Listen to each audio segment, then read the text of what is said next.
बात करेंगे राजस्थान के साथ साथ मध्य प्रदेश, छत्तीसगढ़ और तेलंगाना की। हालांकि मिजोरम में अगले दिन यानी कि कल 4 तारीख को रिजल्ट आने वाले हैं, मतगणना होगी। लेकिन चर्चा राजस्थान की हम कर रहे हैं क्योंकि राजस्थान की मरुधरा में राजनीति इस बार चुनौती बनी हुई है, बीजेपी और कांग्रेस के लिए भी, अन्य सीटों के लिए भी। और अब हॉट सीट की बात करेंगे राजस्थान के बाद मध्य प्रदेश के विजय।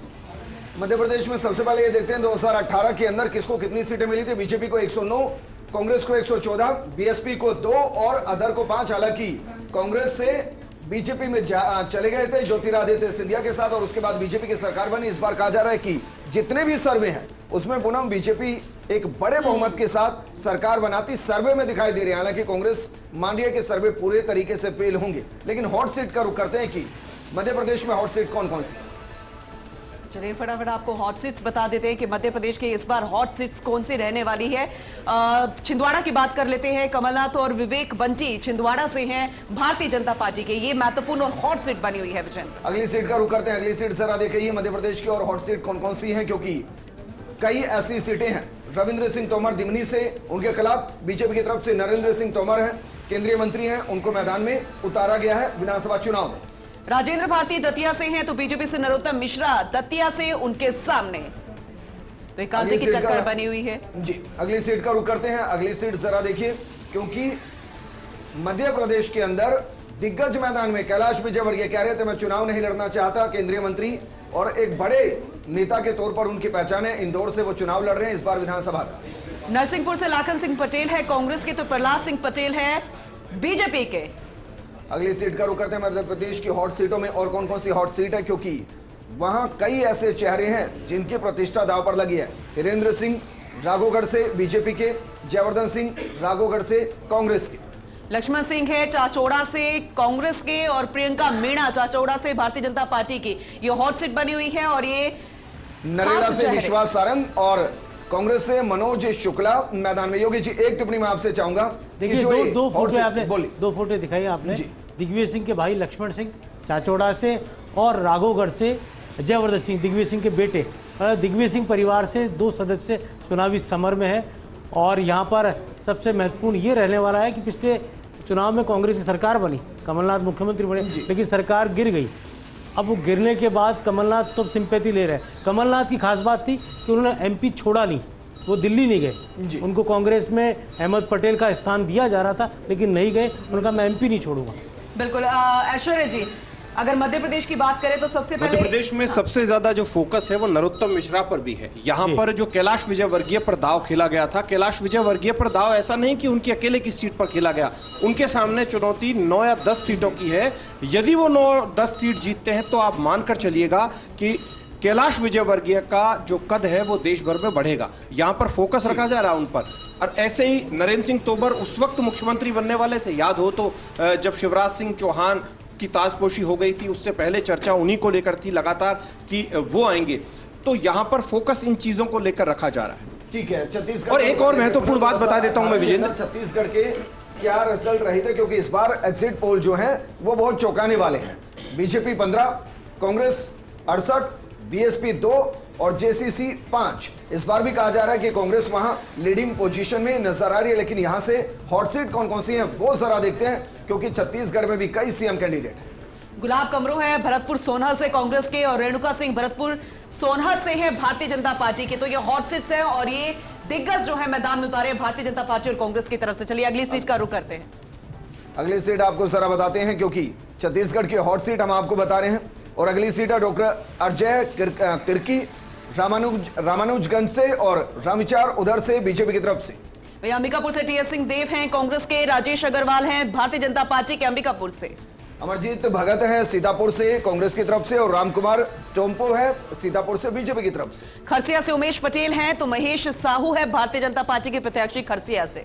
इसके अलावा अगर बात की जाए कोरबा से तो जयसिंह अग्रवाल है और कोरबा से बीजेपी की तरफ से लखनलाल देवांग है। तो ये हॉट सीट्स बनी हुई है। लोरमी की बात करें तो थानेश्वर साहू है, अरुण साहब है लोरमी से। हम अभी छत्तीसगढ़ की सियासत की बात कर रहे हैं, उस हॉट सीट की बात कर रहे हैं। ऐश्वर्या जी मध्य प्रदेश की सियासत के बारे में कुछ कह रहे थे। मैं यही कह रहा था कि मध्य प्रदेश की सियासत पर नजर इसलिए भी रहेगी विजेंद्र की वहां पर भूपेंद्र यादव और अश्विनी वैष्णव दोनों चुनाव को संभाले हुए हैं और दोनों राजस्थान से है और दोनों का राजस्थान में कद को लेकर कितनी चर्चा होती है। तो दूसरी तरफ छत्तीसगढ़ की हम बात कर ही रहे हैं, तो छत्तीसगढ़ में ओम प्रकाश माथुर अकेले कमान संभाले हुए हैं। तो कहा जाए तो इन महत्वपूर्ण स्टेट में राजस्थान का जो योगदान है वो महत्वपूर्ण रहने वाला है। यदि विजय मिलती है तो इनका कद बढ़ना लगभग तय है, और यदि पराजित होते हैं तो फिर इनको आगे के लिए चंद लाइनों में जरा बताइए, क्योंकि ओम माथुर से मैं मानकर चल रहा हूं आपने बातचीत की होगी, छत्तीसगढ़ को लेकर उनका आकलन क्या? छत्तीसगढ़ को लेकर ओम माथुर तो मानते हैं कि कंटेस्ट है, इसमें कोई दोहराई नहीं है, क्योंकि गारंटियों का कंटेस्ट है। बीजेपी ने जिस तरह रुकना चाहेंगे हम आप ही के साथ। दिल्ली से हमारी सहयोगी दिल्ली न्यूज एडिटर अदिति जुड़ गए हैं। Aditi, good morning. जरा बताइए, दिल्ली के अंदर कांग्रेस ऑफिस के अंदर बम पटाखे शुरू हो गए हैं, ये आत्मविश्वास है या ओवर कॉन्फिडेंस है?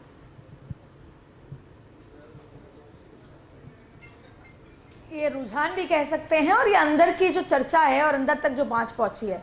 मैं आपको बताऊं, मैं 6 बजे से पहले जब पहुंची थी एआईसीसी दफ्तर के बाहर, और अक्सर ऐसा माहौल देखने को मिला है भारतीय जनता पार्टी कार्यालय, क्योंकि लंबे समय भारतीय जनता पार्टी कार्यालय के बाहर जो दिल्ली के जो कार्यकर्ता हैं वो पहुंच जाते हैं और सुबह से बम पटाखे होते हैं। लेकिन एक बार ऐसा हुआ था कि रुझान आ कुछ और रहे थे और नतीजे कुछ और आए, और उसके बाद से ये सख्त हिदायत थी कि जब तक पूरी तरीके से नतीजे साफ ना हो जाएं, लड्डू नहीं बटेंगे और पटाखे नहीं फूटेंगे। लेकिन कांग्रेस में ये पहली बार कह लें, या इससे पहले मुझे याद आता है जब राहुल गांधी राष्ट्रीय अध्यक्ष बने थे पहली बार, तब भी इस तरह का माहौल था, और आज इस तरह का माहौल अब देखने को मिल रहा है कि सुबह से ही बम पटाखे, और पहली बार मीडिया का जमावड़ा भी एआईसीसी दफ्तर में देखने को मिल रहा है। नहीं तो अक्सर ऐसा होता है कि भारतीय जनता पार्टी कार्यालय के अंदर मीडिया का जमावड़ा होता है, और कांग्रेस दफ्तर आप दोपहर बाद जाते हैं तब तक कोई मिलता नहीं है। लेकिन कहीं ना कहीं ये बदलाव देखने को मिला है, और इसको आत्मविश्वास या अति आत्मविश्वास आप किसी भी कैटेगरी में कर ले, लेकिन आज वो डे आ चुका है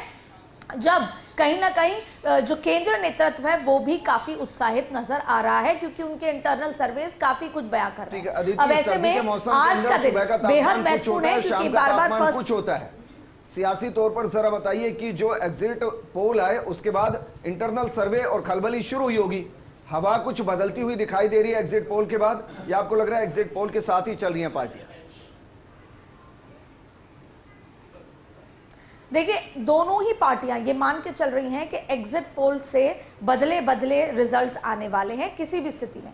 हाँ, ये बात सही है कि एग्जिट पोल आपके फेवर में है तो आपको सही लगता है, आपके फेवर में नहीं है तो आप कहते हैं कि नहीं, ऐसे नतीजे नहीं आएंगे। लेकिन फिर भी इस बार तस्वीर साफ नहीं है, ये हर एक पॉलिटिकल पार्टी के सीनियर नेता कह रहे हैं, ना सिर्फ राज्यों में बल्कि दिल्ली में बैठे नेता कह रहे हैं कि एग्जिट पोल ने जो कहा देखते हैं वैसे नतीजे आते हैं क्या, और खुद के सर्वेस भी किए हैं। यही वजह है कि एग्जिट पोल आने के बाद से दोनों ही पॉलिटिकल पार्टी ने अपने अपने राज्यों में ये कह दिया है कि तैयारी पूरी कर लीजिए। लेकिन भारतीय जनता पार्टी का तरीका अलग है। भारतीय जनता पार्टी के सीनियर जो आलाकमान जो जिनको कहा जाए, उन्होंने तैयारी शुरू कर ली, संपर्क में आ गए, क्योंकि इस बार आप देखें, अगर राजस्थान का जिक्र करें तो 22 तो कांग्रेस और 32 बीजेपी के बागी विधायक हैं, जिसमें से ये कहना गलत नहीं होगा कि 10 से 12% उन्होंने, अगर 199 सीटें में से 10 से 12% उनका जलवा रहने वाला है। वैसे ही इतना माइन्यूट कैलकुलेशन हुआ है कि 49 सीट्स में से 5% गुर्जर वोट है। इसके अलावा अगर पूरे राजस्थान में देखें तो 7% दलित वोटों का इंपैक्ट रहा है।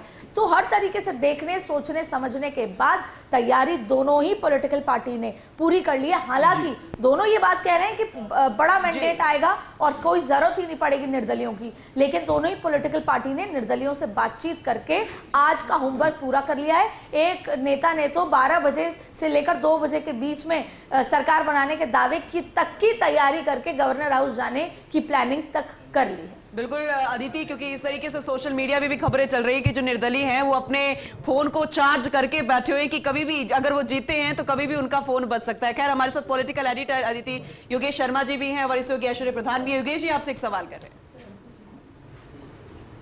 अदिति, दोपहर बाद तस्वीर साफ हो जाएगी, और अभी तक बीजेपी ने तय नहीं किया है कि राजस्थान में कौन सीएम होगा, अगर सरकार बनती है मध्य प्रदेश में कौन होगा, छत्तीसगढ़ में कौन होगा। किस तरह से अदिति वहां देखती हैं आप?